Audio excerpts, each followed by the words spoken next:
Hey, it's your boy Jay McLovin coming to you from the Whiskey Hour. And if you like today's show, please don't forget to hit us up on our socials. All our socials are listed right in front of you. And we do love to see you like and subscribe and share and comment as the show goes on today with our special guests and our co-hosts and things of that nature. So, man, without further ado, Logan, take me up to the next one. Let's talk about our sponsor, Dubby, baby. If you want that energy drink, but you don't want the jitter, let's be all honest. Anybody knows Jay McLovin, high energy, but a whole hell of a lot of jitter. But I will tell you this, folks, ever since taking Dubby, my jitter has gone down, but my energy has remained. And you can do that same thing by in the promo code of ESEN for that 10% off. You don't want to miss out on this opportunity. If you need some energy in the morning like Jay McLovin does, you're going to want that W in your life. ESEN, promo code 10% off. Without further ado, let me go ahead and talk about the guest we got coming on today. That's Miss Celeste Marie Wilson. She's right here in my backyard. She has Little Dipper Records. I highly encourage you, after you see her today, you're going to want to go check her out on all of her social media platforms, which obviously will be prevailed to you at the end of the show today. But you can also catch her on Facebook and anywhere else as she goes live. This woman is young, but she got an old soul, ladies and gentlemen, and I can't wait for you guys to meet her. Before then, let me introduce my co-host. My co-host is Edward Vincent Runke, and he is a songwriter, and performer, and he does a lot, which is just what I really like about you, Ed. You do a lot with the mental health therapy for songwriters and artists. And, you know, as a person who suffers from mental health issues myself, you know, it's really awesome. Matter of fact, I'm wearing my suicide awareness hat on today. And if you don't have hope in your life, you know what I'm saying? And I guarantee you, anybody ever thought about that? Reach out to somebody. Don't make that ill-fated decision on a temporary problem. Anyway, Ed, my brother, how are you doing today? Well, first of all, I feel terrific. I'm going to throw in a little tagline from my own podcast called the M&M Business School. It's welcome to the Liberation Station. Yeah, buddy. And so I've been writing songs since like 29 to 30 years, hit over 100 not too long ago, and been very blessed to work with some phenomenal producers from Omaha, Nebraska to LA to Nashville. So it's a real honor to be here. I hope I can bring some experience to the table, and really want to get deep and dig into Miss Celeste's repertoire. So thank you for having me, and it's a real honor to be here. Y'all have a fantastic show. Without further ado, let's bring in Miss Celeste Marie Wilson. Hi, how you doing, Celeste? I'm doing well. How are y'all? Welcome, cutie. I cannot complain at all. Now, Celeste, you know, one thing I told you in pre-show, and I want everybody to kind of know, I didn't realize I had known you before I saw you at the CMAs here in Houston.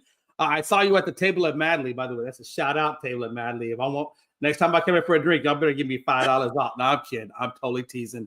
Unless you want to, then. $5 make you holla. You know what I'm saying? Dang. But I didn't realize, you know, another good friend of ours, matter of fact, last 4th of July, RD was out at my house, and him and his woman, and we had a good time hanging out with them. I didn't realize, though, that at that time when I saw that young blonde-headed girl go up on stage singing with them, that I was going to be meeting her at the CMAs. And, you know, at 52 years of age, Celeste, you got to understand, I've been through a lot of history, so my brain don't always operate on max capacity, but I didn't realize that we knew each other. But my wife said, "Yep, we saw her," and I got to tell you, I thought, I do remember that when you and RD were playing with each other, and it was really, really good. And I didn't know how good you were going to be until I, you know, you sent me some promo work on some of the stuff you did, and I actually caught you on, correct me if I'm wrong, I might say this wrong, it's in Conroe, that local radio station in Conroe, when I heard you play Starlight Gaze. I think it was, the other one was, I believe, Down Under. Am I correct? Yeah, like Stargazer and Drowning Under. Yes. And then, you know, obviously I heard your original work, I Send For You, on the electric side of it. And I wasn't sure if it was going to be edited or over edited or not. But then when you sent me the second promo which is you on a desk doing it acoustically. Me and the wife looked at each other and said, this girl's not edited. Like, she really is the real deal. So give me a little, I already kind of know your backstory. I think it's interesting because currently I'm actually thinking about taking up another hobby. I actually want to start learning guitar. My nephew is classically trained. My brother-in-law is trained on playing guitar, and I've thought about getting into it. But then when I heard you tell me, well, I don't know if I want to. When your dad Wayne gave you the option of choosing an instrument, you said, well, I'm not going to go with the guitar because of what it can do to your fingers and how. And I thought, well, it hurts her fingers. Why am I going to even think about going that? But then, Celeste, she kind of gave me like an inferior. I was like, what? I don't. Can my fingers handle it? But then you go to piano, and then you say piano hurts your fingers. Only end up back at guitar. I just think that's fascinating. Yeah, piano's just gonna hurt your fingers and give you arthritis. The guitar bites you. What's up with that? Like, why is it? Like, who gave it the right? I'm just asking for a friend. I have very little training in guitar. Most of it is self-taught. I'm praying nobody notices. And it's like practice. There's one time I was on stage. I'm playing the guitar. I'm singing my song. Everybody's having a great time. I cut my finger because I'm choosing not to use a guitar pick. And it's bleeding down the front of the guitar. I was like, I feel so punk rock right now. That is a great way to get the crowd going, I tell you. Yeah, my mom was like, it was fun. Got a lot on my dress. Which Not your frail little girl anymore, huh? Now, Ed, this is the same girl that bypassed wood shop for theater because she didn't. And I don't blame you. Look, I didn't want to do wood shop either. They offered me that same thing, and I said, "Nah, I know what my skill sets are. My skill sets are not in creating anything with wood or metal. What else is on your agenda?" And so I actually wound up going the band route because I love music. I know band is kind of a nerdy thing to say, Right. but I like music. I really, honestly, just enjoy music. And so I kind of went that direction with band. Matter of fact, I played the trumpet. Okay, I'm not going to say that, but I played the trumpet, Ed. And I played the trumpet. Okay, is that nerdy? I don't know. I'm not too frightened by it. I played the clarinet, so guy. okay. The trumpets were cooler than the clarinets. I had the least cool instrument. The only people below me were the oboes. No, Celeste. When I told my dad when I came home that I was playing the trumpet, you know what he said to me? What? You weren't cool enough to play the drums. You couldn't get the 3-piece drum set or the snare. He said Mambo number 5. No, and the thing about it is that my cousin, he's an older cousin of mine, played that Rock of the Bands, and Mark Slaughter was there, and he was choosing his next drummer for the band, Slaughter. Now, Celeste, this is going way back. I think probably Edward will know who I'm talking about. But there was a band that absolutely they had a couple of good hits that came out with Slaughter, and they bypassed my cousin because they felt like his hair wasn't long enough. He didn't fit the image of a quote unquote hair band, so he got bypassed. What a shame! Even though his band won, he didn't fit the image of a hair band, so they bypassed him. I thought it was kind of funny, but whatever. But Celeste, I mean, so theater, man. I mean, that's crazy. You got theater, you got song, you got music in you. How was theater? What did you enjoy about theater? Theater is such a weird story. So I wanted to do home economics in middle school so I could learn how to cook. But I have celiac disease, nice. So I have a huge issue with wheat and coming in contact with and eating it. So they weren't able to make the proper accommodations. They last minute had to switch me over. And the options were wood shop or theater. And I thought, I don't want to be in either of these. Like, not to be a Debbie Downer, but, 7th grade Celeste was like, oh, no, you are not band and theater. And if you put me in wood shop, I'm going to be the only girl there. And it's going to be weird. So I picked what I decided was the lesser of two evils, where I wouldn't get any splinters. Although, I will tell you, I thought I got out of woodshop. In theater, you make all the props and sets. It was woodshop in disguise. Well, at least you can admit that. It was still woodshop. But I had a great time doing it because they managed to put a lot of music in theater. And it turned into musical theater in my high school years. So I did 4 years of musical theater. I did so many shows. I can't even remember them all. And it was a great time. I also play handbells. I play a lot of instruments, but they're all really weird. So my side note that I have. That's exciting. Hey, can I segue into another question real quick about that?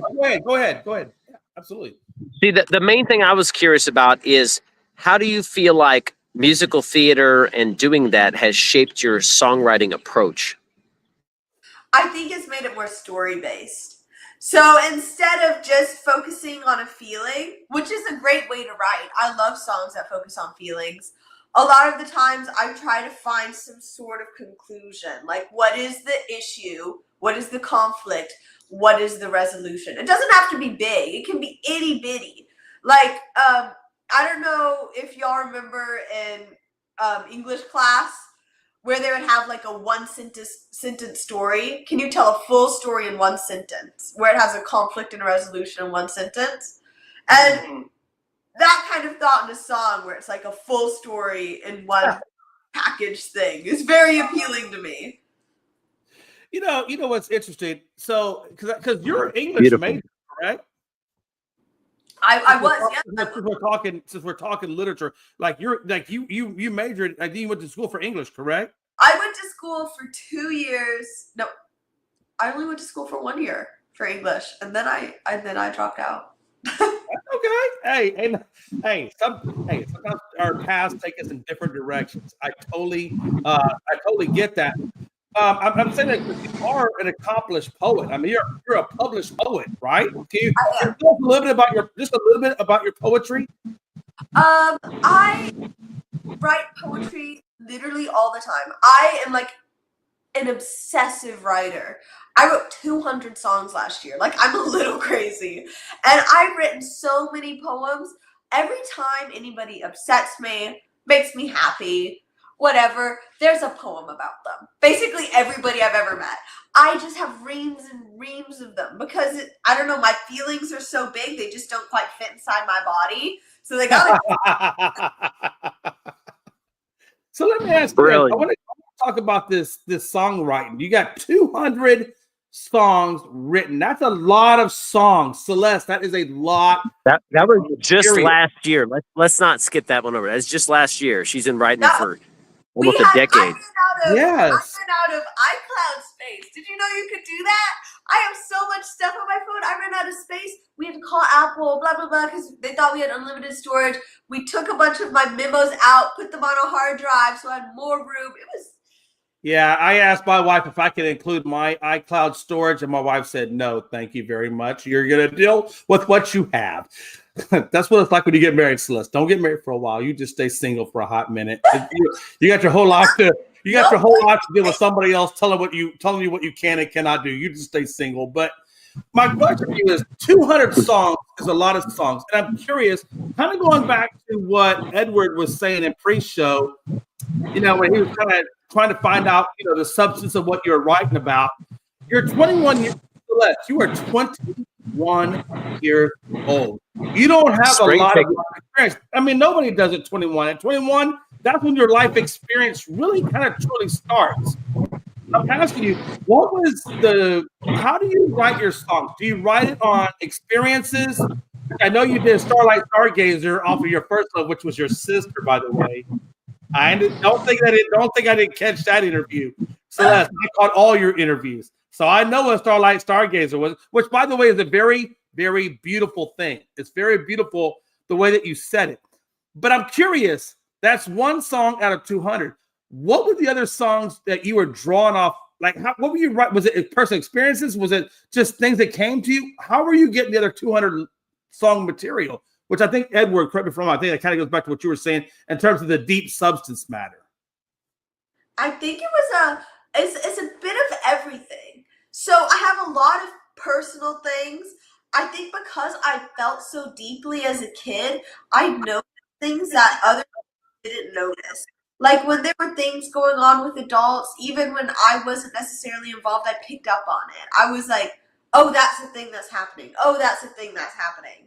And so that it's like, I know I'm 21 and I'm young, but at the same time, it's like I have a good memory. I pick up on things and I have such big feelings that it's like every day there's something to write about. You know, this sounds so silly, but every morning I watch the sunrise and every night I watch the sunset. And I've done this since I was very little. And I like walk around and I just think. And it's like, I don't know, even that could be a song. It's like the song doesn't have to be a big story. It is this tiny bit of life of, I mean, oh my God, that is a miracle. All is happening at once. Like every fact that I stubbed my toe, but the fact that even you stubbed your toe is a miracle. Thank God I get to stub my toe. Not everybody does. And that's where I'm coming from. Everything's a song. You know what's interesting, Ed, is that, and she doesn't know that I know this, but one of her favorite musicians is Kurt Cobain. Which, at your age, Love it. which at her age, at 21, to say that Kurt Cobain is one of your influencers or in music, that's Celeste, when I heard you say that, I very connected with you at 52. No, I'm 52 years old. You're 21. I'm old enough to be your dad, and I'm pretty sure Wayne is probably 52, just like I am.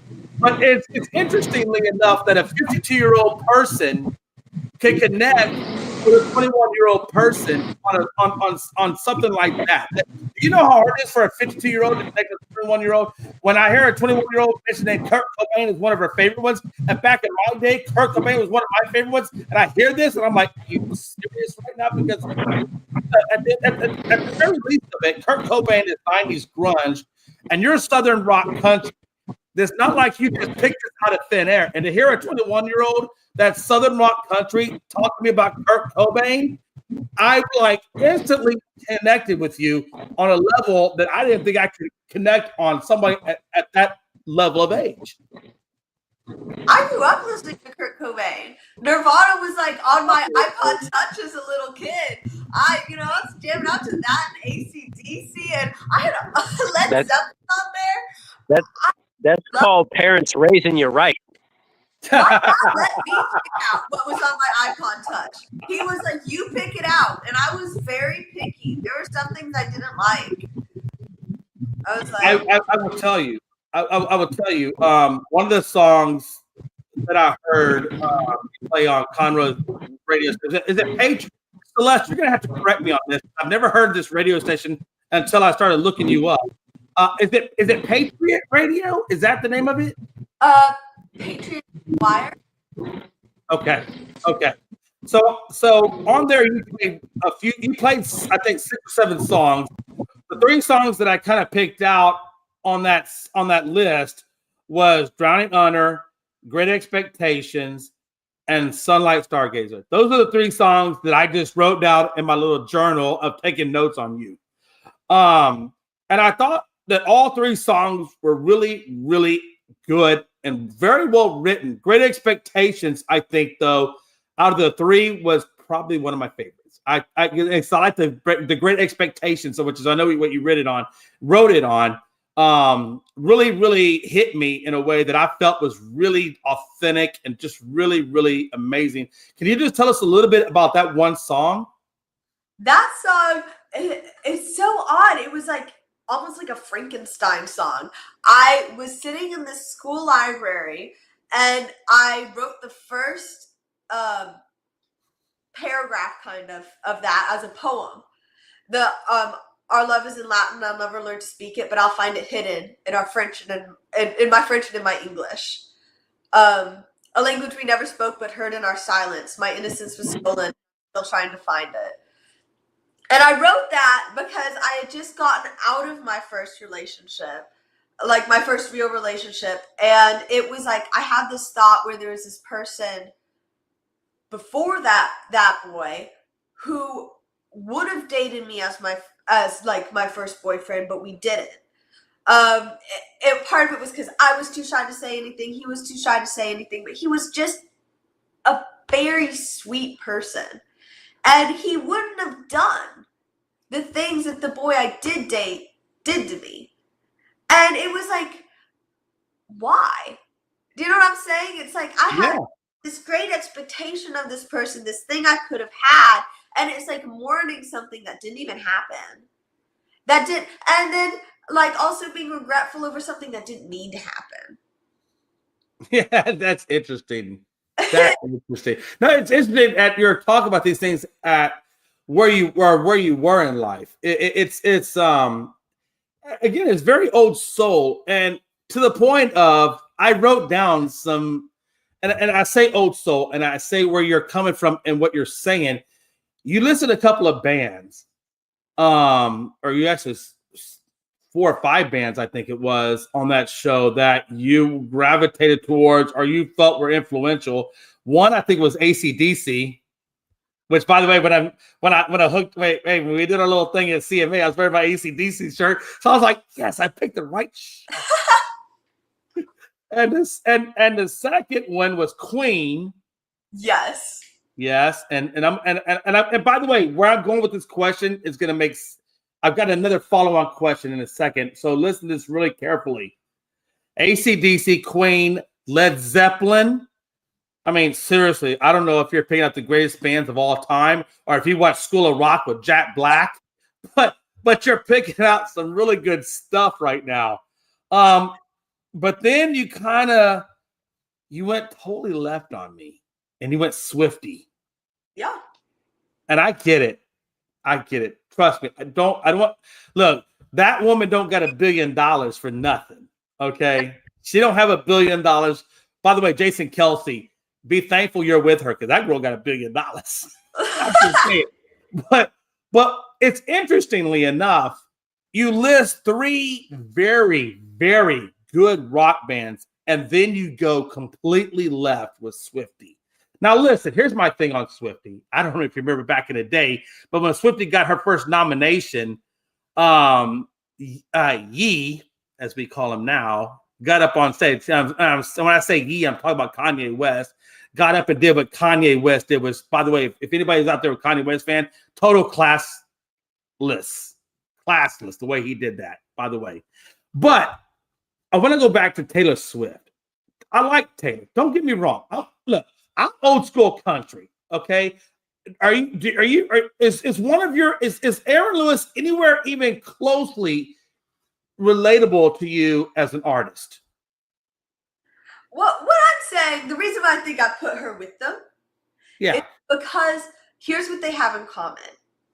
All of them have the ability to captivate an audience. They do. And touch their hearts in a way that will change people for generations. And that's a good point. That's a good point. And that's why I admire her so much. And that's why I admire all of them. Because it's like, I still listen to Queen. I still listen to Led Zeppelin. And I bet my grandchildren will still be listening to Taylor Swift. Yes, they probably will. Yes. It's like, it's not what she's saying, it's how she's saying it. She's imagined. It's just like how Queen reimagined the way we think of rock music with Bohemian Rhapsody. She reimagined the way we think of, breakup songs with things like Blank Space and All Too Well. Even though we're changing just the way we're thinking about it. Like, she was like, oh, you're calling me crazy? I'll write a song where I pretend to be crazy in Blank Space. It's like, that's very appealing to me. You don't have to be the best, but you have to be like smart and witty and try something. Oh, new. I totally get that. I totally get that. I admire that more than anything. If I see an artist and they're up there trying their absolute best, oh, you got me. I'm there for it. I'm going to listen to everything. I'm going to watch everything. Like, you tell me more. You got my heart. Because I'm old, and if I go to your first song now, I'm going to forget my mind track of what I really want to ask you in this question. So we're gonna get a little bit more into this, and then we're gonna go to your first song. The reason why I asked you about those guys, and I left out one other guy. I'm gonna put Scott Weiland from Stone Temple Pilots. And I don't know if you know Scott Weiland from Stone Temple Pilots or not. Are you familiar with him? Have you seen any of his work at all? I might have heard his work, but I cannot remember. I'm not putting a name with it. It's okay if you don't. It's okay if you don't. When I think of an entertainer, and I think a lot of people who have been to concerts that go to concerts vibe on a couple of things. By the way, let me get Edward back in here. Sorry, my phone was glitching out too bad. I couldn't even understand anything she was saying. Please forgive me. No. Trust me. It's all good, Bubba. I know how the internet works. I'm out here in the forest. If the cow turns left, I lose my internet. So I'm praying to God he stays right. So far, he's doing well. That's the right decision. AT&T, you're kicking ass right now. Yeah, can I digress real fast? Yeah, I just want to make a quick artist comment. Celeste said something very brilliant, and if there's any artists on this call, I want to make sure that they catch that and highlight it for their notes and their own experience and songwriting, whatever else they're up to, even if they're a teacher. The main thing is she had said, quote, I noticed things others didn't notice from a young age, and about big feelings is a lot of times, at least in this age where we're like hyper super attacked for 20 minutes, you know,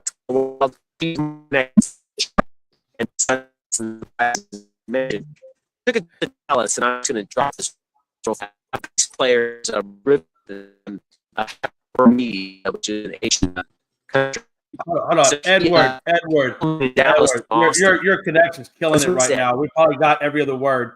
Yeah, thank you. Take him out and then ask him to just reboot and come back in, because I know where he's going to go with that comment, but I want to let him make sure he says it. What I was saying a second ago, you know, you got entertainers that can sing amazing. I have seen guys go up to the microphone and kill it. I mean, kill it. Josie Scott is probably one of those guys, and I would say Kurt Cobain is another one of those guys. There's a lot of guys that just go up to the microphone. But then you got what I call the entertainer. The entertainer kind of has the whole package. Where I think you mentioned Queen. Queen and Freddie Mercury is by far by none. I think you could throw Queen in there. I think you can throw David Bowie in there. You could throw Mick Jagger. Catch some of that or no? Yeah, I'll come back to what I was saying, but go ahead and say what you were saying, because it was very choppy. Go ahead and say what you were saying. You're muted. Unmute yourself.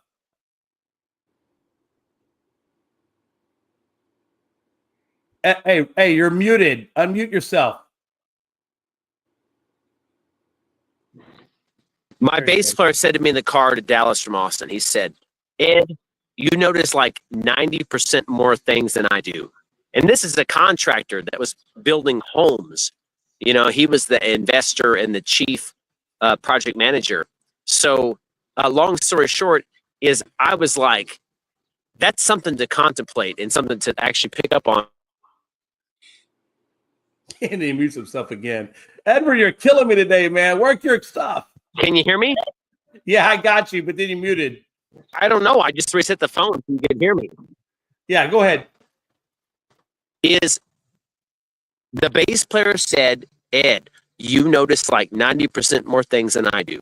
And as Celeste was commenting about feeling deeply and being more astutely aware than the average person, I just think that's important for artists to like not shy away from not necessarily telling their feelings to everyone, because that can get you into mad trouble.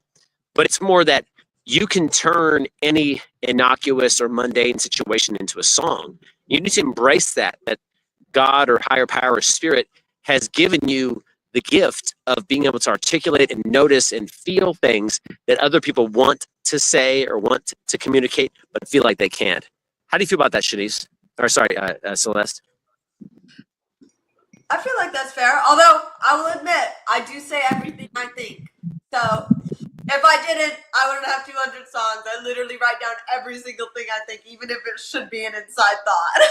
And sometimes I say it on stage. No, and I totally get that. I totally get that. I think Ed does too. I think that was actually a very good question by Ed, because when you're songwriting, your audience wants to know where you're coming from. They want to know, what you're trying to convey, where it is you got what it is you're trying to convey. So I totally get where Ed is coming from in that question. Going back real quick, I was talking about Freddie Mercury. I was talking about David Bowie and Mick Jagger. The other guy I will tell you that's a great entertainer is Scott Weiland. I bring up those four people for a specific reason. When I watch your videos and when I watch the way in which you conduct yourself in your videos, I haven't seen your concert, which, by the way, we're going to get to your next date, which I'm going to tell you right now. I'm going to throw a little highlight out there. She's going to be in Pasadena here pretty soon. And we get more of that here in just a second. I do plan to be at that concert in Pasadena because I want to see Celeste outside of RD and a Table of Madly. I want to see the new, a little bit older and a little bit even more skillful set of you and see who you are. And I will tell you this, Celeste. I like the way in which you conducted yourself in both of your videos, electric and acoustic, with the desk and out in the field, and the way in which you were projecting your face and your emotions, and the way that you were kind of like riding the sexiness of it all. I was all about it. I mean, I'm telling you, I shared your video out to a number of my friends that are big music people that really like the way in which you conduct yourself, not just singing what it is you're singing, but the way in which you carry yourself. And because you're an artist, you're not an artist just in singing, you're an artist in entertaining, and the way you convey your emotions, the way you move your hair, left, right, the way you move your shoes, everything, people, it's infectious. People buy into that. And I really totally bought in. I bought in more in your acoustic video. I bought more into your acoustic video than I did your electric video. Not that your electric video was good. Trust me. No, it was good. It was good. But I really bought into your acoustic video. When I saw, and I don't know if I just connected with you or just the way that you were carrying yourself on the deck. I don't know. The whole thing just set the stage because I felt like I was feeling the emotion, not just the lyrics, but I felt like I was feeling the emotion in which you portrayed the song. And that is what makes a true artist. Not just being able to say what you're saying, but the way in which you deliver what you're saying carries a lot of weight. And I just want to tell you, I thought it was amazing. But let's get into your first song. I'm dying. I think people that are on here are dying to hear what your first song is going to be. And let's roll. Perfect. Well, of course, the first thing I'm going to have to sing is a little song about whiskey. It's whiskey hour. Let's go. Of course. I'm going to give a little backstory on this if y'all want. No, please. Okay, perfect. Hope y'all don't mind hearing about my personal life. I haven't dated in 3 years, and I was like, I should go on a date a couple weeks, like a month ago. So I went on a date with this boy, and he was not what I would normally choose. And so obviously we didn't have a second date. And when I was on the date with him, we were sitting there eating ice cream, and behind him there was this TV that was playing rerun footage of rodeos. And there were these very attractive cowboys on behind him. And I just kept watching it and thinking, I'm a horrible person. But I was in Fort Worth that weekend. Of course, all the cowboys there. I was on the floor of my hotel room next to my mom. And I said, Mom, I think I need to write a song about that bad date. And about how I think I just really want like a Southern man. And she laughed at me and she was like, oh my gosh, you cannot write a song about wanting a Southern man. And I was like, yeah, I've had whiskey tonight. And I'm going to sit here and I'm going to talk about whiskey and Southern men. And by golly, they're going to like it. That's what I did. All right, let's go.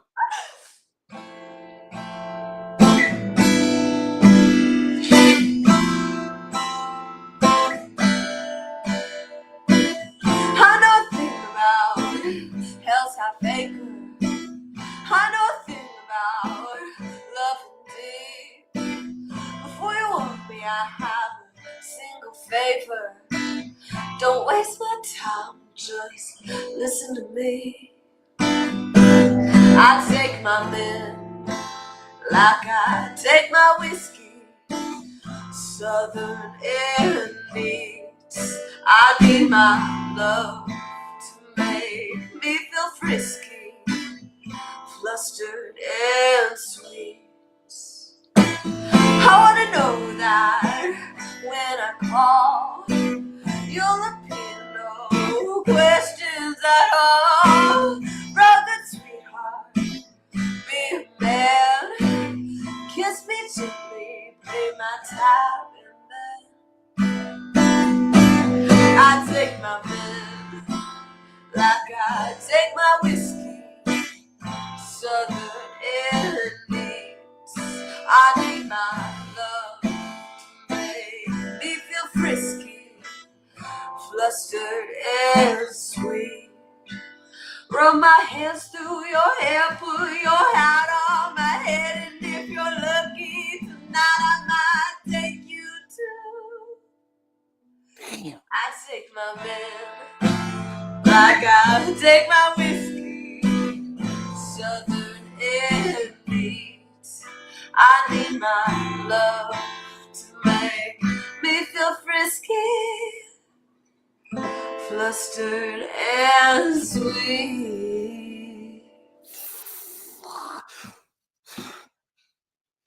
I'm thinking of a 4-letter word. I can't say it. I can't say it. Logan, I'm gonna keep it clean. I'm just gonna say, damn. My hairs, they're all up on fire, like literally. But I got a question for you on that song. I do have one question. Thank you. You're welcome, Logan. Because I'm here for you, Logan. I'm here for you. You know I'm gonna keep it clean, Logan. I'm gonna keep it clean. I got a question for you, Celeste. Ask away. Because you say you take your men like you take your whiskey. Southern and neat. No. Let's back it up a little bit. There's two kinds of whiskey when I go to the bar, girlfriend. There is rail and there is premium. So do you take your men rail, which is basically the local guy off the street, or do you want a little bit higher class premium? Oh, I want premium. Okay. See, that's what I'm saying. 21 years old, you got to know. Take your shit premium. I'm not a cheap whiskey girl. Hey, listen. I'm just saying. We got rail, we got premium. Which way we looking? Okay, good deal, man. Good deal. All right, so let's talk a little bit about some of the things you've done, man. Texas State, you took third. I did. I was so third at Texas State. What was it? Texas State Songwriters Championship. Yeah. How was that for you? I went there. I signed up very last minute, and I was like, I don't know what I'm doing. I was surprised when I made it past the semifinals.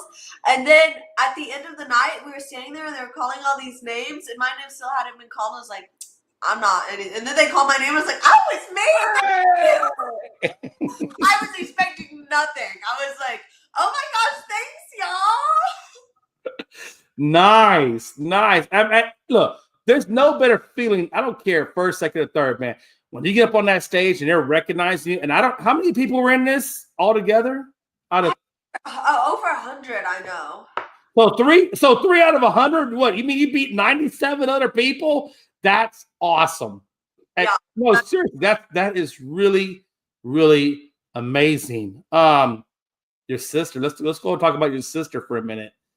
So you wrote your first love song called "Sunlight Stargazer" because you want a little sister, and you got your little sister, and obviously that relationship is amazing because you wrote a song about her. Your sister's also into photography. She does. She does a lot of my photography. Nice. And so how is that having? I mean, I can't imagine the feeling. When you're connecting on your sister on a level, because this is very much a family thing. Let's be honest. Your dad started out telling you guys to pick an instrument. I think, you kind of ran with said instrument. Then your mom kind of comes in and manages. Then you want a sister, and your sister comes in, and now she's a photographer. So now what started out as a dad telling you to pick out an instrument, now it becomes into a whole family thing. And that is huge. I'm very big into family. and the progression that your family took from day one, which obviously your was led by your father into your mother and then into the rest of you. That's incredible. It is. No, I'm very lucky. I'm just lucky. Like I mean, I don't know what else to say. I recognize it for what it is. I'm very, very lucky. And my sister and I shared a room growing up. I'm lucky that I got my little sister. I begged. I did that, when I was a little kid, I used to go out every night and wait for the first star when I was watching for the sun to set and whatnot. And I'd make a wish. And either I was wishing for a little sister, and after Lisette was born, the other thing I wished for was I would either wish to be Peter Pan or Miley Cyrus. And usually I'd wish to be Miley Cyrus, go, because I wanted to be Peter Pan, run back outside and go, I changed my wish, I want to be Peter Pan. That is so crazy. So, I'm looking through some of the things, that I wrote down about you. And, I didn't list all the places you performed, but I notated at least 4 of the places I thought outside of the CMA in Houston that were pretty influential or at least amazing. You played at the Harvest Market. You played at the Table of Madley, which my boy RD, we already talked about. Big Mama's Lounge. And then you played at the House of Blues in NOLA.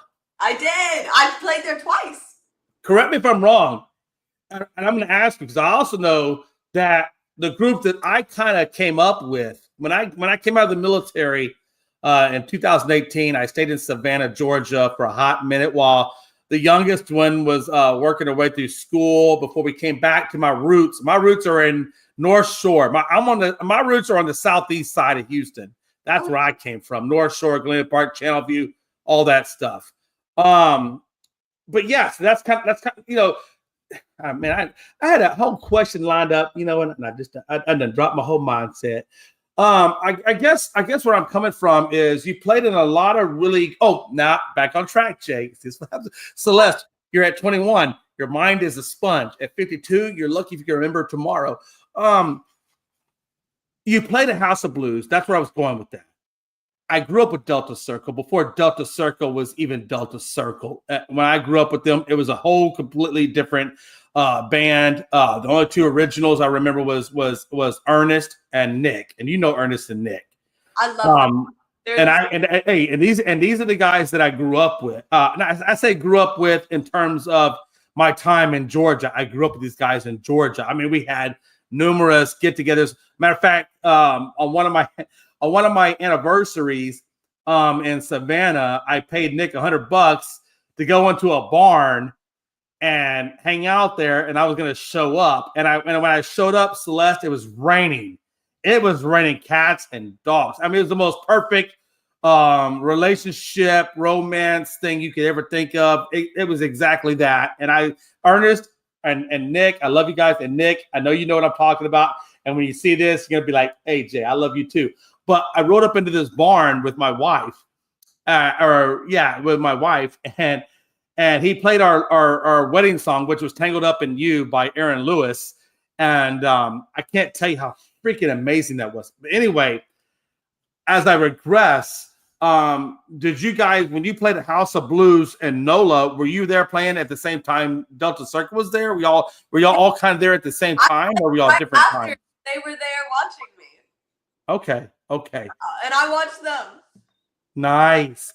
And that's why I really highlighted House of Blues, because I really feel I obviously I'm very connected with Delta Circle, and now I'm really starting to get super kind of connected with you, just in the circles that we all travel in and who you are, which is just amazing. Like you said, I wrote down some things in here. You said you were self-taught by the guitar. And you also, Kurt Cobain was your kind of like one of your guys you looked up to. And, often not, I think you specifically more aligned with Dave Grohl, the drummer of Nirvana, than you do with Kurt. And the reason why I say that is for one specific reason. You were self-taught on piano. You were self-taught on guitar. Dave Grohl is another musician that is self-taught. Dave Grohl can't read a lick of you. If you put something, he couldn't read that. He might be able to now, later on in his career. But you know how he learned how to play guitar? Dave Grohl. He learned how to play guitar off of the drums. He took the cymbals and the hi-hat as the lower strings, and the bass drum and the middle drums as the upper strings. And that's how he learned how to play guitar. He learned how to play guitar in relationship to how he played the drums. And that's how David Grohl started. Dave Grohl is in a very, and I'm not here to promote Dave Grohl, but I'm just saying the relationship is Dave Grohl went into his basement after Kurt Cobain committed suicide, supposedly. He went into his basement right about a year after his passing and formulated the first Foo Fighters debut album. And he made a demo, and he played the drums, the bass, lead, sang, and mixed in his basement on his own. Wow. To promote out his first album, which I can't, it's just self-entitled Foo Fighters. But I went and saw Dave Grohl on the release of that first album on a side stage with maybe 1,000 people at most, not very many as compared to what Nirvana did. And it interested me enough that a guy can go, because it's very unheard of for an artist, especially at the drummer level, because Taylor Hawkins obviously was a great drummer in Foo Fighters, God rest his soul. But Dave Grohl took himself out of probably one of the most premier 90s grunge bands, elevated himself off a demo tape that he made himself into probably, now he's playing in football stadiums. I mean, the ability to go from the drummer in a major band and then into football stadiums on your own is unheard of. And I think you have a very specific connection with that because you're self-taught. And what I mean by that is the sky's the limit for you. It's only going to stop when you stop. Right. And I think, you know, when I see Dave Grohl, which is honestly, that's one of my mentors or somebody I look up to, do what he did, and you're self-taught on not only the piano, but you're also self-taught. I mean, you're only lacking the drums at this point, and then you're making your own. And then you're making your own CD on your own. Anyway, I put that. That was one of the things I put in my thing there that I wanted to talk to you about that I thought was interesting. I do have a lot of questions for you, Dave Penner, I know, and Rhino and Barry Coughing, and I met Barry. Barry's a freaking awesome guy. I really resonated a lot with Barry. Matter of fact, I've never met Uncle Rhino. I've never even heard of Uncle Rhino until this point. To be honest, I'm just keeping it honest. But I did know Barry Coughing, and Barry Coughing was wearing an Uncle Rhino's hat. And this is how I didn't even know Uncle Rhino. I said, "Are you Uncle Rhino?" Like, "No, I'm Barry Coughing." And I'm like, "Oh, okay. Well, I'm such an idiot." But you know, it's how you meet people. It's how you talk to people. And me and Barry Coughing got a relationship now that's amazing. But I wanted to talk to you about your voice real quick before we go into your second song, and then I got a slew of questions for you after that. But the one thing, when I listen to your voice, this is the notes that I wrote down when I listened to your song. I Sin for You, right? Am I correct on that? Okay. So this is what I wrote down. This is what your manager sent to me to listen to you on. And this is what I wrote down in my personal notes. I wrote down sultry, controlled, vibrant, strong, finesse at times. And that's how I did. That's what I took away from your voice on those. Is that something I mean, I don't know if that's ever been described to you before, or if you've ever heard that before, but is that something that's been told to you before in terms of your voice? I get sultry a lot. Okay. I think I'm not too far off on that. I've never gotten the finesse at times though. That's a new one. And I want to add one more in. If I can add one more into that, I'm gonna put vulnerability in there. And the reason I say that is it's not very often that you see somebody start off, and I'm really speaking on I Sin for You. It's not very often you see somebody start off singing and then the accompaniment comes in. Typically the accompaniment comes in and then you hear the voice. And especially on an acoustic level, because acoustic is stripped. There's nothing there that's going to protect you. There's no reverb, there's no editing, it's just you. And you're either going to succeed at that level with your voice or you're not. And it's I felt like you put yourself in a very vulnerable point starting off on an acoustic set with your voice and then having the accompaniment come in. But I got to say this, that's ballsy on you. Okay? That's very, very ballsy on you to do that because you can live or die by that. But child, you lived and you flourished. And I just want to say that was one more thing I wanted to say about your voice was the fact that you put yourself in a vulnerable position where there was no safety net for you to fall back on. And that's ballsy. That's ballsy. All right. But having said that, I also put looks like there's also another note I put looks like Taylor Swift sounds like K Play / Billie Eilish. Fair enough. That was before we get into anything else, that was the other note I wanted to tell you that I wrote about that specific song that your manager shared with me. I said looks like looks like Taylor Swift, but sounds like K Play and Billie Eilish, which in my mind is freaking phenomenal. With all that being said, what is our next song? This next song I'm going to share with you. I'm going to share, this one's also unreleased. All of the ones I'm doing are unreleased. I'm doing special ones just for y'all that I think. Thank you. This is a song about, I've been told by multiple people in the music industry, I need to drop the Southern accent, which I'm sorry, I don't know how I'm going to do that. Get back to me when I change where I was born. I need to move to California and Southern rock is dead.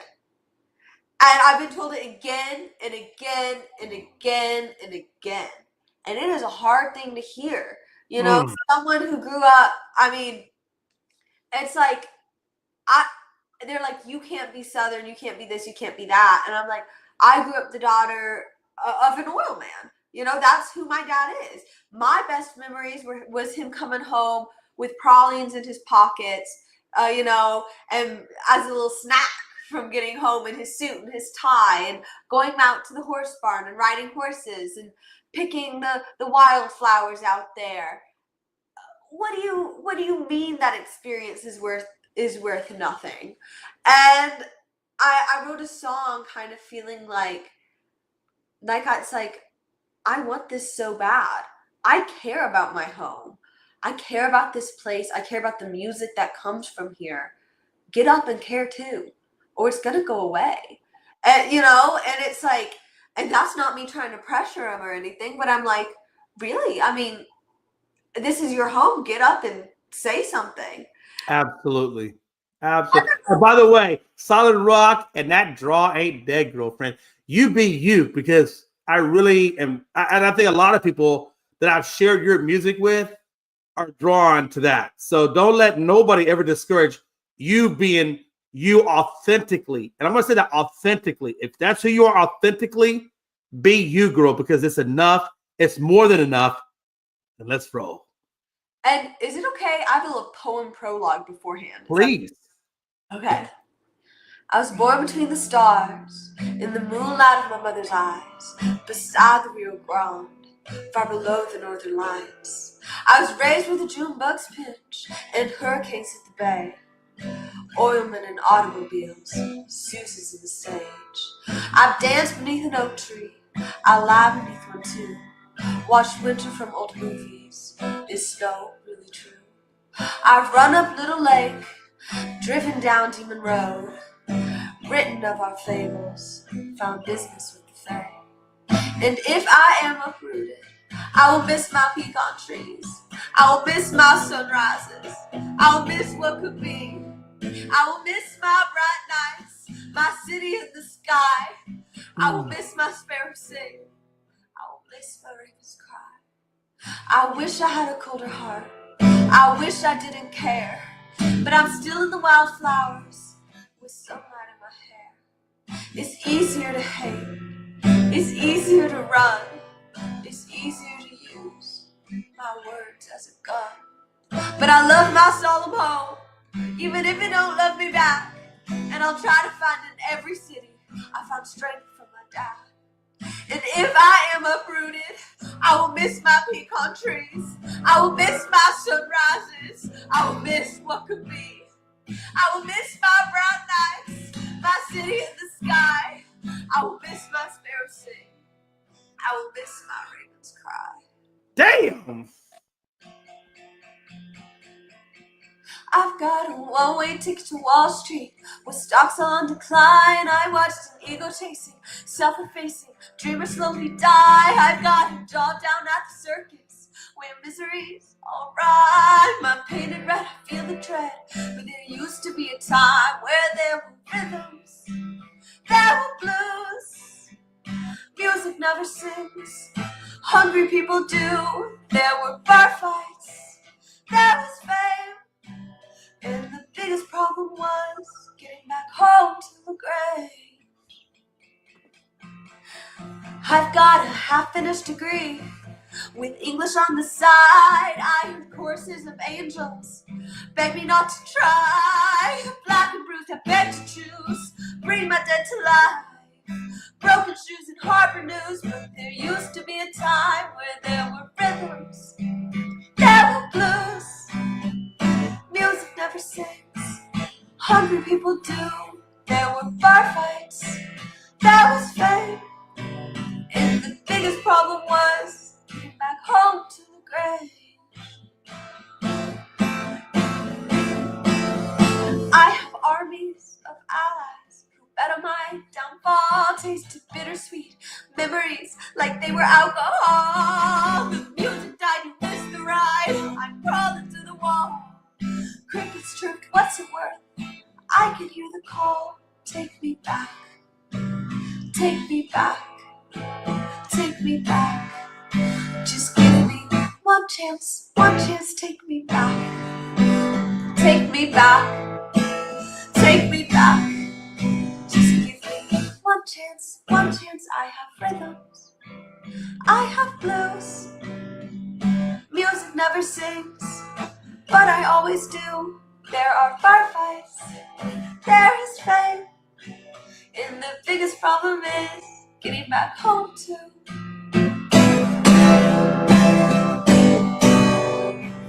And the biggest problem is getting back home to. Jesus. I think Logan had to mute me because I think I said the word damn because it was so good.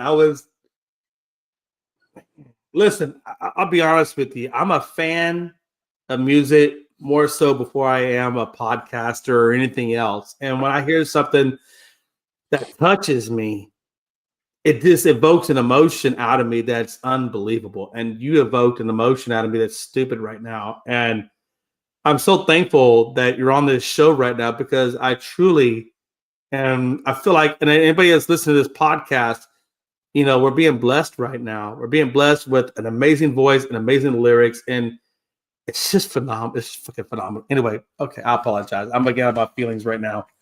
No, I understand. Don't tell nobody that, Celeste. Don't you tell nobody that Jay McLovin's got feelings. I get my feelings too, because it's like, how dare people say something mean? They don't get it. Every Texan gets it. You're in the car. You're looking out the window. Texas is beautiful. Like, it is. I left here, I would miss my Ravens. I would miss the Ravens in Huntsville. I'd miss blue bonnets on the side of the road and the stars. There are all these beautiful things. How dare you ask me to leave? Like, you know what I'm saying? Celeste, my wife planted bluebonnet seeds about a month ago, and she's still crying because they haven't come to fruition. So yeah, I get it. Trust me, I totally get it right now. I mean, I fly Texas strong, so I get it, Bubba. I get it. It's beautiful, and I think it's like, I don't know. I feel like so much old country music and Southern rock. I mean, because that song was inspired by ZZ Top. I listened to ZZ Top a lot when I was younger, back home to LaGrange. Oh, damn. They would go back to LaGrange when they were on tour because they were told that they had to leave Texas in order to make it. Yeah. And so I was relating a lot to them, and I was like, am I even going to be able to come back home to, even though I'm not from LaGrange, it's like, will I be able to do wherever I'm from, which is why I'm like back home too, and I don't end it because it's like will you even want me to come back kind of thing. Yeah, that's funny you said you mentioned ZZ Top because my aunt back in the day in Galena Park, Texas, went to school with ZZ Top and the Gibbons brothers. So yeah, trust me, I totally get all of that. I love so I got a few questions before you get into your final song. I got a few questions I'm going to ask you real quick. What's it like? Because, child, I know my mother, and God rest her soul. We are exactly duplicate alike, and we are stubborn, hard-headed, and it would be very difficult for me and my mother to work together because I think we would be butting heads a lot. What is it like working with your mom as your manager? And Missy, I'm only asking the question. Don't get mad at me. But what is it like working with your mom as a manager? Sometimes we butt heads, but it's like that's what makes us a good team. The fact that we can sit there and go, that's wrong to each other, just like that. We do that to each other. That's what makes us work so well. Because there's nobody else on planet Earth that would do that to me. Absolutely.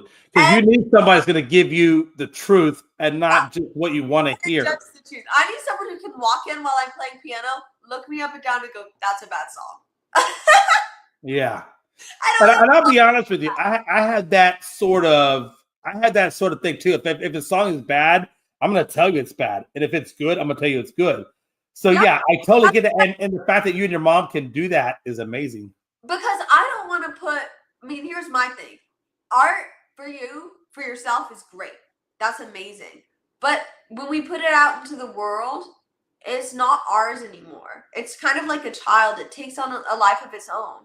So you want to make sure that what you're putting out there, you've built it up for success. And it's like, I don't want to put something out there that was underdeveloped and I didn't give the right enough time to, or edited enough, but over pride, because that's all it would have been. You know? I'm going to mention an artist to you. Willie Nelson. What does that mean to you? My mom and I were just talking about Willie Nelson last night. I know you were. I got ears all over the place. Willie Nelson, what does that mean to you? I think it means, oh my gosh, you're gonna make me get emotional. You were trying to let's do it. I got Kleenexes. You're only three exits up. I'll bring Kleenexes. Let's go. What's Willie Nelson mean to you? And why? I think when a songwriter, like, there are certain people who just, like, they just know. They just know it's what they're meant to do. They just know what they're meant to say. And they change people in ways that they can't even fathom, you know? And I think Willie Nelson is that kind of person. It's like he's more than just a songwriter. And he's more than just a singer. And he's more than just a performer. Because he's from here. It's like this art to me, when it captures a snippet of culture and just condenses it and keeps it there for eternity, it's like, oh my gosh, what a miracle that you can do that. It's like you are taking nothing and making it into just something. Like, that's like, it's like this, I really think it's the greatest power we have. And the greatest strength we have. And I think Willie Nelson is he's one of the best examples of it. Yeah, absolutely. And I would not be surprised if at someday, and I lived in Washington, D.C. for a hot minute, by the way, shout out to D.C., that Trigger doesn't make its way into the Smithsonian. If Trigger never finds its way to the Smithsonian, I think that would be a travesty, because Trigger is a very much a part of Americana as you can get. So if that thing doesn't make its way to Smithsonian, I would be very, very shocked, unless it stays within the family, which I totally get that too. But Willie Nelson and Trigger, that's like B.B. King and Lucille. If those two guitars don't make their way into the Smithsonian as a part of our American history, I would be super shocked. Just gonna put that out there. Smithsonian, maybe put that out there. When it comes to your music, this is what I want to know. When it comes to your music, what is it that you want the world to know about Celeste Marie Wilson? Yeah, I'll hit you deep, girl. Let's go.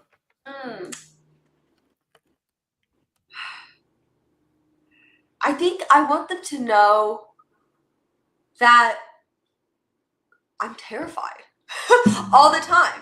No, here's the thing. I've got a point I'm making. I'm terrified all the time, and I do it anyway.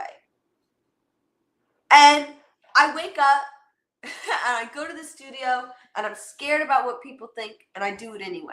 And I make a YouTube thing or a music video, and I'm scared someone's gonna make fun of me, and I do it anyway. And sometimes they do make fun of me, and I do it again anyway. That's what I want them to know, because fear is not the devil. Fear shows you that you care. If you're not a little scared, then you don't care. And if you're terrified, that's what you need to be doing. Fuck. I fucking hate you. God. No, literally, that's. Girl, you got the best. I don't know. I mean, I don't know if somebody giving you a book of answers to say or what, but that. No, seriously.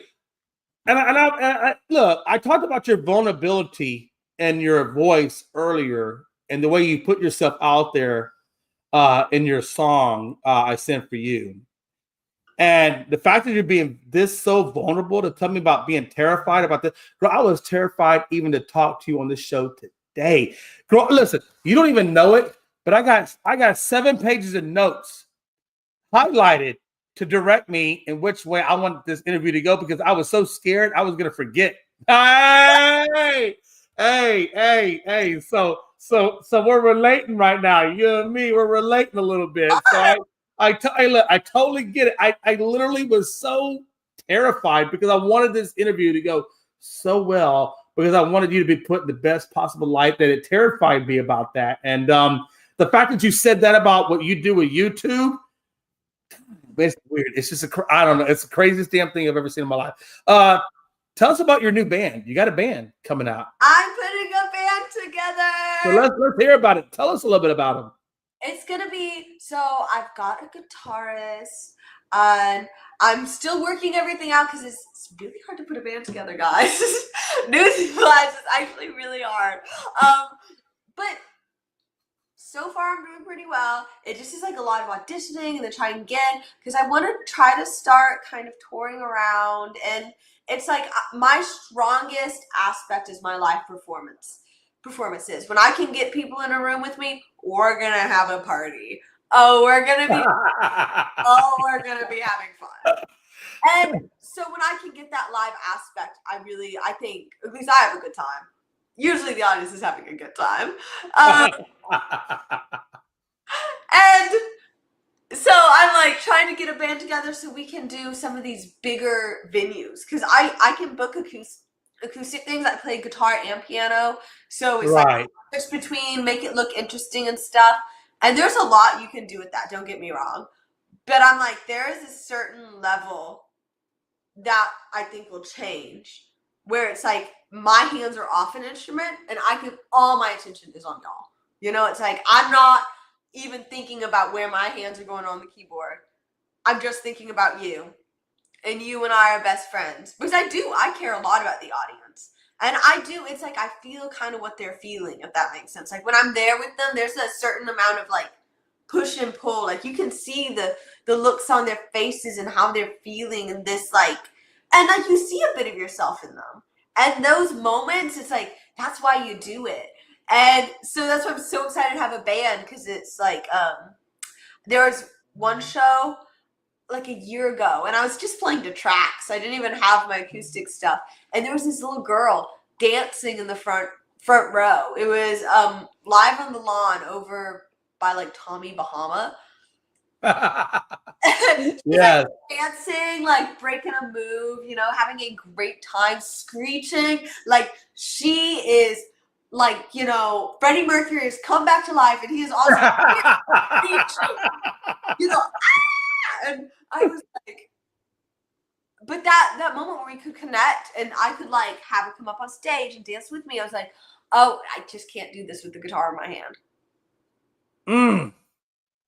You can, but I appreciate it. Hey, real quick.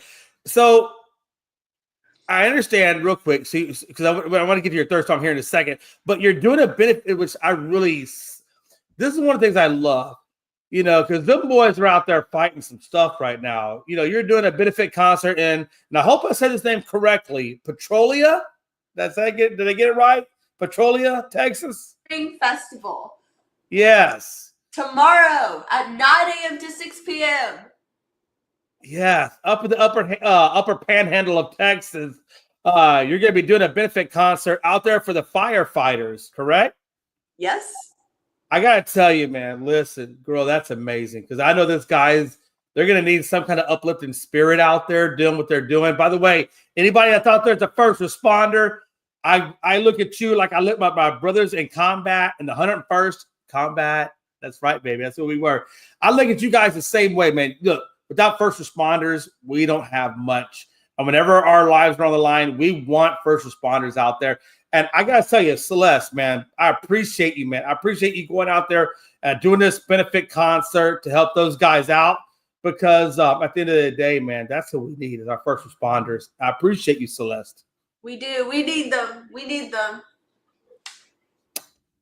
Your first big concert, your mama telling me, is coming up, and now I will tell you, Jay McLovin was born in Fort Riley, Kansas. My daddy was an Army guy, so I'm an Army brat. Yes, I was born at Fort Riley, Irvin Army Hospital. What's up? That's where I came from.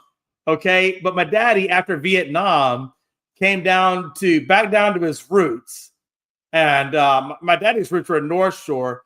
My mama's roots are over there in Pasadena. By the way, Thomas Avenue Baptist Church, that's where I grew up in Pasadena, Texas. I freaking love you. Love you. And so I grew up most of my life in the early stages in Deer Park.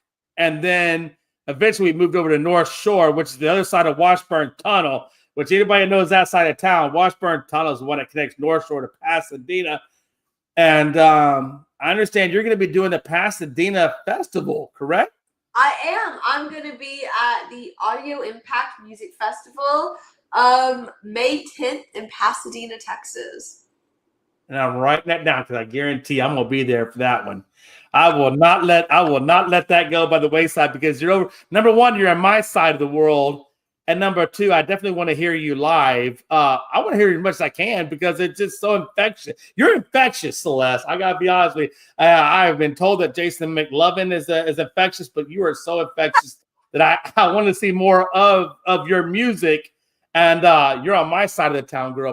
By the way, for those of you who don't know, old school, my Aunt Debbie and her ex-husband used to run the Pasadena Rodeo. So just put it out there. Jay McLovin got some roots in Pasadena. So, Celeste, you're going to be in Pasadena. That's going to be amazing. I know. Before we get to your last song, I want you to tell me what it was like writing the song "Sweet" with Uncle Rhino. What was that like for you? Well, first I texted him and I was like, "You're going to be in town?" Because he texted me that he was going to be in town, and he was like, "Yes," and I was like, "You have to come over." And he was like, "Okay." First, we went out to eat the night before, and we all got hamburgers. It was a great time. And then the next night, he was like, "I'm coming over then, and I'm going to write with you." So I had to clean the house real quick in my room, because my room was really I was like, oh my gosh, I cannot have people come over and see that I live like a little piggy. So I was like, cleaned up. My brother cooked gumbo, and he made ice cream with whiskey in it, and Nice. and I made coffee for him, and we sat down and we wrote all night, Nice. and we cranked a song out. And we cranked a song out called Sweet, which is about being like a sassy girl, but it's like, but at least I'm sweet. It's like, hey, look, see, that's the kind of girl that gets you in trouble every time. I don't care what they say. That's the kind of girl that gets you in trouble. I'm just saying, a little bit of trouble over there. Well, I'm afraid that I might be a little bit of trouble then. Oh, hey, listen, at the end of the day, we won't tell Wayne and Missy you said that. We'll just keep that between us, because we don't want mom and dad knowing that daughter's trouble. We don't want that. We don't want that getting out. I tell them my poor parents, they'll be like, how did your date go? And I'll go, it went fine. I kissed him and I didn't feel anything. So I think I'm not going on a second date. They're like, why would you tell us that? And truthfully, Missy, I'm calling your mama's name. Celeste, if you don't look, okay, understand what Jay McLovin cut. Look, I got a sister. Everybody calls me my mom's name because I look so much like her. No, let me ask you this. Now, I got one sister. I do. She's younger than me. She's gonna be turning 49 in April, and her name is Tara. Okay. And when my mom would get upset, if it was upset at me, my name became Jatera. And if it was Tara that got upset, or that she was upset at, it was Tayson. Okay. So my mom had the ability, when she got so upset, that she would combine names. Has that ever happened between you and your siblings? Has your mom ever combined your names? No, but because Celeste and my little sister's name Lisette are so similar, they rhyme. Celeste and Lisette. Who's who? Who is Celeste? That is so awesome. That is so awesome. That is it's honestly, it's interesting that you said that. That's awesome. Yeah, like their fault for rhyming names. All right, guys. Hey, you can catch Sweet coming out very, very soon. Some Celeste Marie Wilson. We're gonna hear her last song, and then I got a few more things I want to talk to Celeste about, and then we're gonna get Celeste socials and things of that nature, and we're gonna get out of here and have a good time and enjoy our weekend. So, Celeste, whenever you're ready, my good friend, please give us your last song. Perfect. So this last song is called Willow. I'm gonna get, sorry to be Debbie Downer, we're gonna get a little emotional for a second. This song is about abuse. And when I was a child, I knew I had a very good friend who was in a very bad situation. And since I was very young, I didn't have the language or the ability to help her. She's okay now. She's safe now. But I couldn't stop thinking about it.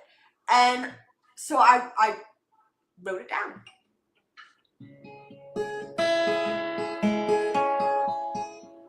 Let me make sure I'm in the right key. There we go. I am. I sang to the willows and they sang back to me. We danced in the winds of sweet harmony. I heard her weeping behind closed doors, and I said, Willow, I won't let them hurt you anymore. She'll die, sweet willow. You're all that I know.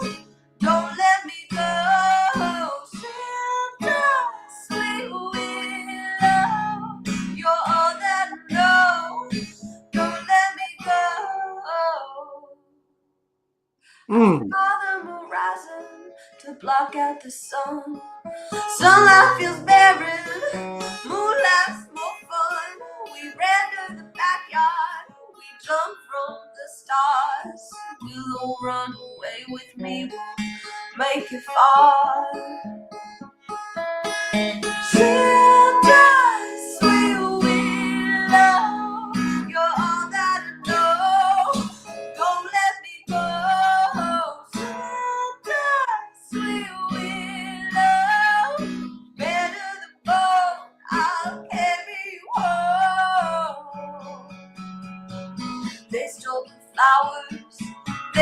my voice. We couldn't get away. We had no choice. I'm begging you, sweetly. You don't understand. I gave my heart to the willows and my soul to the man.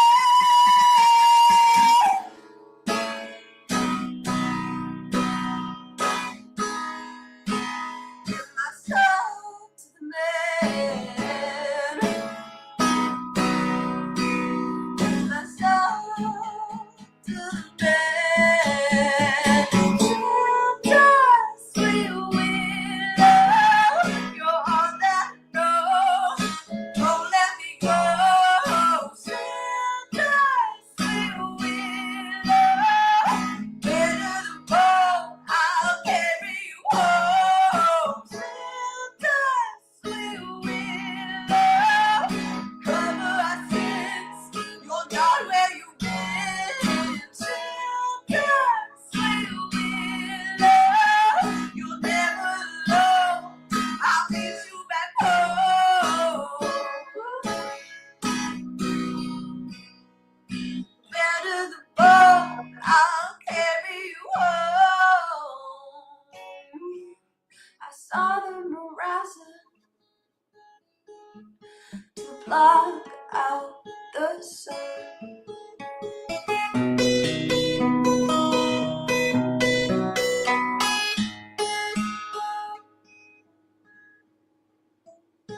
Mm.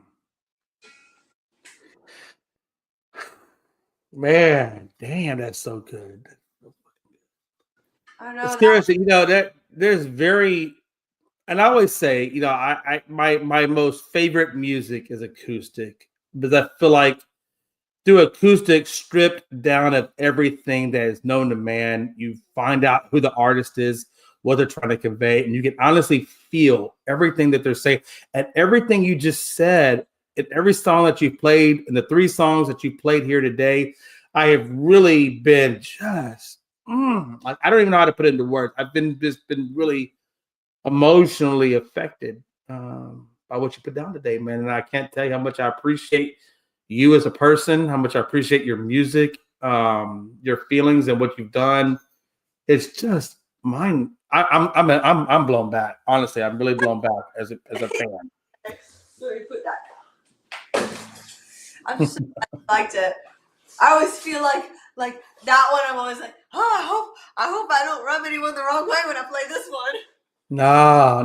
And you can't. And I will tell you, when you think about those types of subject matters that are super, super sensitive subject matters, I understand where you're coming from that, but sometimes things got to be told. And the way that you told it, it really resonates because I understand. I know situations just like what you were talking about, and maybe that's why it hits me so, because I do know those kinds of situations. And matter of fact, I want to read it one more time. The hat that I'm wearing is for suicide awareness, and hope. It's all about hope in the moments when you feel like you're in a situation where you don't know how to get out of, and you don't think that there's anything else left for you. You turn to a situation that was a permanent solution to a temporary problem. And Celeste, I got to tell you, man, I really appreciate the last song that you just played, Willow, and I appreciate you chose my platform, our platform, to share that on, because it really means a lot to me. I could tell you, Logan and a few other people that are listening to this broadcast, that will listen to this broadcast, how much it's going to mean to them. And you do have a very big impact. Even at 21 years of age, you got a big impact. And you will have a big impact on a lot of people that hear this song. And I really want to appreciate you. Thank you, Jay. Okay. That's happiness. That's who Jay is. I'm a combat veteran. I'm not supposed to be sappy. It's okay. You can be sappy. Just be like, I was just sappy because that little girl was sad and I had to help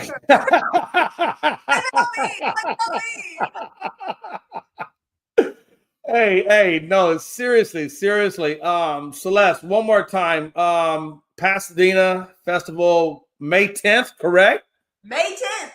Woo! If you don't mind, could you tell the community what social platforms, if they want to find more about you, where can we find Celeste Marie Wilson? First, go to my website, CelesteMarieWilsonMusic.com. You'll be able to find all of my performance dates. You'll be able to buy merch. You can buy MP3 recordings of my music. And I have so much information about me on there. You can read like everything. You can contact me if you need to. And you can even, what's it called? You can leave a little, somewhere where you can leave a little note on my page that will like stay on there forever, basically.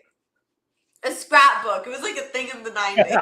I was born in 2003. I don't know.